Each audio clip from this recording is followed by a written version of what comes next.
It's Saturday. You know what that means. Time for some yard sales.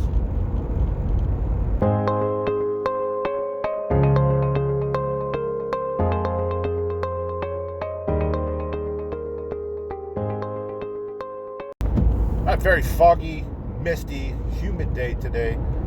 Supposed to get a little bit warm today. Right now, I can't see about 25 yards in front of me. Real cloudy, misty. Our treasure map's got a bunch of points on it, but we got to go a little farther north today, up that way, where to get to the sales, up to the bigger town that's near us. A little area, just for some reason, the last few weeks, not very many yard sales. Check, Facebook Marketplace and all that good, all those places, and just not very many in this area. So we're gonna go check that out. But first, I'm a little errand here. Opportunity presented itself to, let's say, expand the business. Let me show you what's going on. So we're at the local flea market, and I know what you're thinking. Gate City Picker. It's Saturday. It's not Sunday. You don't go to the flea market on Saturday, and you're right. But we're here for a very specific reason. Welcome to the next part of the Gate City Empire. Decided to rent a storage container at the flea market, set up and become a permanent vendor. A couple different reasons why. I'll go over that in a minute. Just kind of wanted to show you around first. All fresh, all clean, ready to load up. It's rather big. Let's see here. The measurements on that bad boy. Right there. Got 1,100 cubic feet. So, real big storage container. All the way down the side there. Down here in the lower part. Upper part's up there. Real good opportunity. So, talked to the neighbor already. Good guy. That one right there, I didn't rent that one because they're moving that one. So, he gave me this one. So, go over why I got this one, and also show you a couple pickups. Okay, as you saw it, got a container here at our local flea market right here, 311 Flea Market in Sophia, North Carolina. So we decided to become a permanent vendor. So first, let me show you a couple pickups I got as I was walking around after I did the deed. Got a nice pair here of, got a little gum on it, got to clean up. Size 7 women's Harley Davidson boots. I paid $1 for a pair of Harley Davidson boots. Women's stuff for Harley Davidson is kind of, it's long tail. I find some of the men's shirts, especially the nice like embroidered ones, stuff like that, they sell pretty quickly. Women's stuff, it tends to sit a little bit, but I found too that the women's stuff, you get a higher price if you let it sit for a little bit. So I stand strong on my women's Harley Davidson stuff. I usually turn around and get a real good profit on it. So paid $1. The same vendor right here. Another Coach purse. Can you see it there? Paid. I'll make sure I make it $5 for this Coach purse. It's got the little emblem on the inside. Stitching's real nice. There it is. Well, I was trying to show it to you, but yep, there it is. Paid $5 for this thing. Real nice. Remember last week, couple yard sales. I picked up some other Coach purses. Paid $5 for those ones too. So let's get rolling here, and I'll talk about a few reasons why we got the storage container. Okay, the storage container. So at my current job, I used to have a position, and not to bore you with the details of it or anything like that, but essentially I was kind of like the efficiency guy. I looked at processes, procedures, figured out what things are called waste. I went through a bunch of training.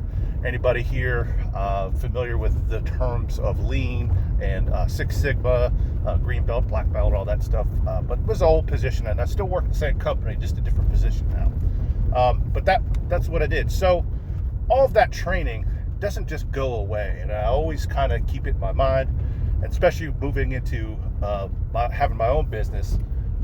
I'm always looking for ways to improve my business by eliminating waste. Now, waste isn't trash, garbage, anything like that. That's one form, but there's other things. Time, inefficiencies in the process, things like that. Overproduction, touching things too much, moving things too much back and forth, all that stuff. So last week, when I was here at the flea market, we didn't do very well. In the end, did we lose money? No, but I only made, like, if you want to count in gas and, grabbing a bite to eat before we come and blah, blah, blah, blah, blah, and all that ancillary stuff, maybe made $11, $12, something like that. But, that it is what it is, but it was a holiday weekend, all that good stuff. So it got me thinking. Then I noticed the storage containers. Well, I've noticed them, they were there for a while, but I noticed that they were empty, or a couple of them were empty. So I started asking around and went and talked to the guy who rented the container next to the two empty ones, and he was telling me about it. And I had been thinking about renting one of, they've got the wooden ones. I don't know if you use some of the videos you've seen, the wooden ones. But he's rented the wooden ones. He's been there, I think he said he's been there 9-10 years. He's had the wooden ones. And in that time frame that he had the wooden ones, he'd been broke into a bunch of times. And so that kind of turned me away from doing the wooden ones. And then, we started talking about that one. He'd been in the container now, I think he said about a year and a half or so. He said not even a scratch on his lock, nobody's tried to. And if you know anything about storage containers, I don't want to say they're indestructible, but they're pretty hard to cut, break into, any of that stuff. It takes some time. So that was the first part. And then I found out how much they were. And then I started thinking of all the storage places that we have, and how much we pay in storage. We got two storage buildings, one by our house and one about 15 minutes the opposite direction from our house. And I was like, well, that's less than what I pay for two storage buildings. And we're having issues at one of them. Nothing that we've done. It's issues with the building and the city. And we kind of foresee that they might be closing that place down real soon. So there was that going on. So then I started trying to look at, well, what else? Every time I go to the flea market, and I've been going pretty regularly, so let's say there's 4 weeks in a month, there's $40. It's $10 a day every time that you go. So now I am well over the storage container. Because the good thing about the storage container is once you rent it, you pay the monthly fee and that's it. You don't pay anything else other than that. And they're month to month, so there's no contract, there's no lease or anything like that. So that was real simple. So that's kind of the thing. Time. Loading the truck up, driving it out there, unloading, setting up, at the end of the day, loading it all back up, driving back to the storage building, or buildings, depending on what stuff I took out that day, and reloading the storage buildings. And by that time, most of the day is gone, shot, out, it's over with. So, now I'm wasting that time. With the storage container now, the time's going to be in moving the two storage buildings over there. And I'll do that periodically through the week, this week. And also, too, I'll focus on the one right here by the house that might be closing soon. And I'll get this one cleaned out first. And then the other one, as I go over there to get more stuff to bring to the market, I'll just empty that one kind of slowly. Because, time right now is not something I can waste. Got something pretty big coming up, if y'all remember. Can anyone remember? Comment down below if you know what's coming up big for us soon. But that's taking a lot of my time. So I'm going to focus on getting this one over there. So, and that's the thing. Eliminating time. What is your time worth? That's kind of always been my mindset in this business, the stuff that I got trained on. Where is the waste in your procedure? Where are you touching your objects too much? Where are you moving?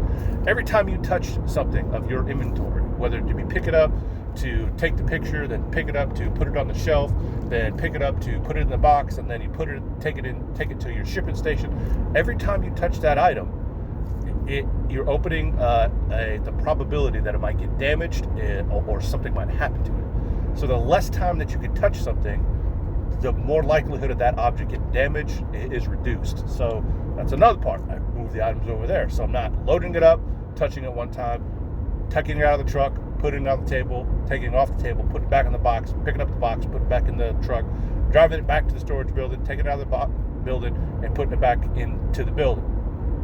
That's what, 5-6 times I've dealt with just one item, and then I'm bringing boxes full of items. So I've got 200-300 items every time I touch something. So that's going to cut down on moving stuff around a lot. So I don't know. To me, after Candace and I talked about it most of the week, all week, took her down here, showed it to her, crunched some numbers, and it just made a lot of sense. It made a lot of sense for us to get to building. Now, it's not going to cut into my Saturdays. Saturdays are still yard sale days. However, if we have a Saturday where yard sales ain't great, or yard sales aren't, anything spectacular or anything like that, I can go down here, set up a little bit, just put out a little bit of stuff, nothing big, towards the, mid-afternoon, late afternoon. Because apparently, talking to the guy down there, and I didn't know, because I usually leave about noon. Apparently, there's a burst of people comes in about 2, 3 o'clock down there, and it's busy till maybe about 4 or so. Do I want to be at the flea market at 4 o'clock in the afternoon on a Saturday? Probably not. I can think of 100 other things I'd like to do instead of that. But it's an option. Also, too, you can set up on Fridays. I thought it was a Saturday, Sunday deal, but when you rent a building, they let you set up on Fridays. So, and found that out through just talking to the guy next to me.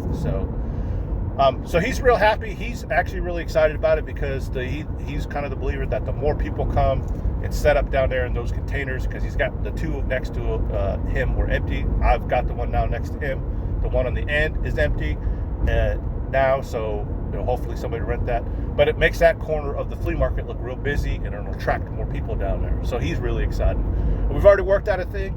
Like I said, I'm probably not going to go on Saturdays a whole lot, and when you rent a container, they give you a table, and so told, hey, if I'm not here on Saturdays, take the table. You can use the table. Gives him an extra table. He doesn't have to, fight to find a folding table or use one of his folding tables or whatever. So seems like a really nice guy. He does eBay too. So there's another kind of making a connection, making a network. So exciting part. We're going to start loading that bad boy up. Start tomorrow, maybe later today. I'll take some stuff down there, but I got to go to the storage building on the other side of town to get the lock. So I got to go there first because I don't want to load stuff up without a lock. So that's the next step in our enterprise. And always kind of, you got to be moving forward. Is it the plateau? Absolutely not. I don't want to plateau selling out of a storage container at a flea market. That's not where, that's not where I want my business to stop at. Of course, I want my business to move forward. And this is just one stepping stone in the next part of our business. So, enough of the boring stuff. Let's move on to the yard sales. Hey, thanks for watching our video. Please remember, down below, like, share, subscribe, hit the bell notifications. That way you're notified when we put out new content. Also, too, real soon, when we get to 250 subscribers, I'm going to announce a 500 subscriber giveaway. I've got an item that we're going to give away when we get to 500 subscribers. But first, we got to get to 250. So again, like, share, subscribe, tell your friends about us. Also, don't forget, follow us, Facebook, Instagram, all that good stuff. Content on some of those platforms as well sometime. So again, 500 subscriber, 250, I'll announce the item. Again, like, share, subscribe. I'll catch you on the next video.